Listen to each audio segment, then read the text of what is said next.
pentingnya sholat. Hadis ketujuh,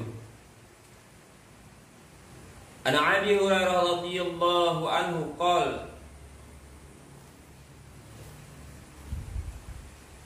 kana rajulan min baliyyin hayyun min Quda'ata aslama ma'a Rasulillah sallallahu alaihi wasallam wastushhida ahaduhuma wa ukhiral akharu sanatan.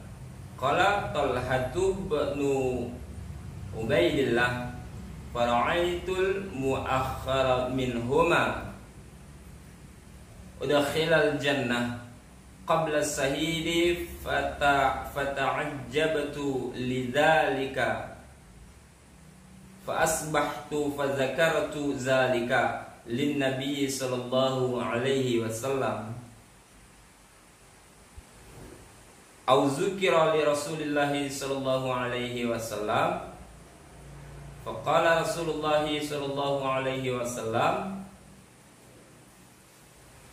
alaysa qad shoma ba'da'u Ramadan wa shalla sittata ala fi ra'atin wa kadza ra'ata salati sanatin.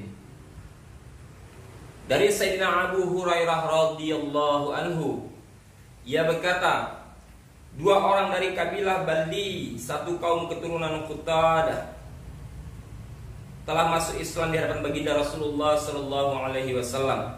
Salah seorang dari keduanya mati syahid dalam jihad dan yang seorang lagi mati setahun kemudian. Sayyidina Talha bin Ubaidillah radhiyallahu anhu berkata, aku bermimpi orang yang mati setahun kemudian ini dimasukkan surga lebih dahulu dari mati syahid. Aku merasa heran terhadap kejadian tersebut. Syahid derajatnya lebih tinggi, seharusnya masuk surga terlebih dahulu. Esok paginya aku sampaikan mimpiku kepada baginda Rasulullah SAW, atau mimpi ini diceritakan oleh seorang kepada baginda Nabi SAW. Beliau bersabda, bukankah orang yang mati kemudian ia berpuasa penuh pada bulan Ramadan dan sholat sebanyak 6.000 rakaat dan sekian rakaat sholatnya selama setahun? Hadis riwayat Ahmad, Ibnu Majah, Ibnu Hibban dari kitab At-Targhib.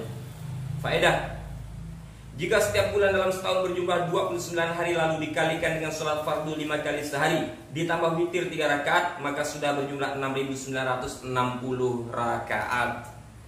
Seandainya setiap bulannya dihitung 30 hari lalu dikalikan dengan sholat fardu 5 kali ditambah witir, ditambah sholat rawatib, ditambah sholat nawafil, maka sungguh betapa banyak rakaatnya. Imam Ibnu Majah rahmatullah alaih juga meriwayatkan kisah di atas dengan rinci. Sayyidina Talha radhiyallahu anhu sebagai orang yang memimpikan hal ini bercerita, ada dua orang dari satu kabilah datang kepada baginda Nabi sallallahu alaihi wasallam dan keduanya masuk Islam secara bersamaan. Sahabat yang satu adalah orang yang penuh semangat dan berani sehingga dalam satu perangan ia syahid, dan yang satunya lagi meninggal dunia setahun kemudian. Dalam mimpi itu aku berdiri di depan pintu surga dan kedua orang itu juga ada di sana. Seorang datang dari surga dan mengizinkan sahabat yang meninggal dunia setahun kemudian untuk masuk surga, sedangkan sahabat yang mati syahid disuruh menunggu. Tak lama kemudian dari dalam surga datang seorang dan mengizinkan sahabat yang syahid untuk masuk surga. Ia berkata kepadaku, sekarang engkau belum saatnya, pulanglah. Ketika bangun pada pagi harinya aku ceritakan mimpiku ini kepada orang-orang. Semuanya sangat heran mengapa si syahid baru diizinkan masuk surga belakangan, padahal sampai Said masuk surga terlebih dahulu.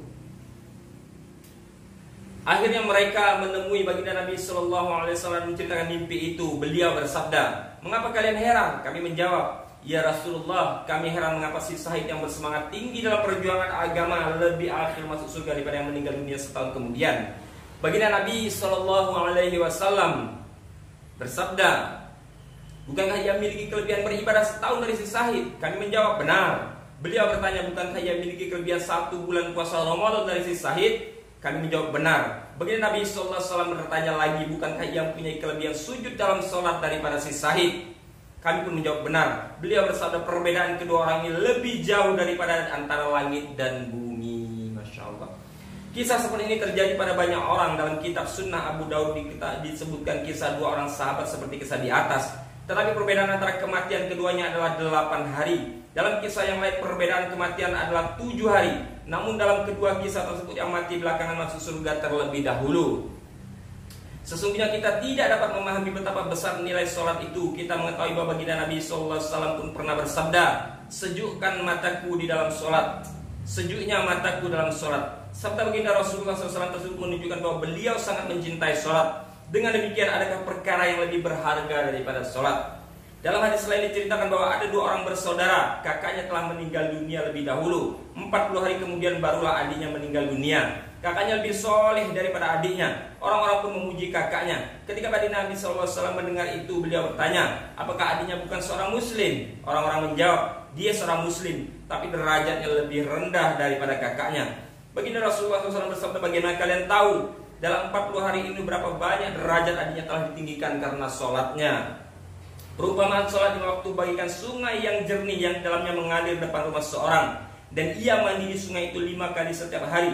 Apakah masih ada kotoran badan yang melekat di tubuhnya? Beliau melanjutkan, apakah kalian mengetahui sejauh manakah sholat-sholatnya meninggikan derajatnya?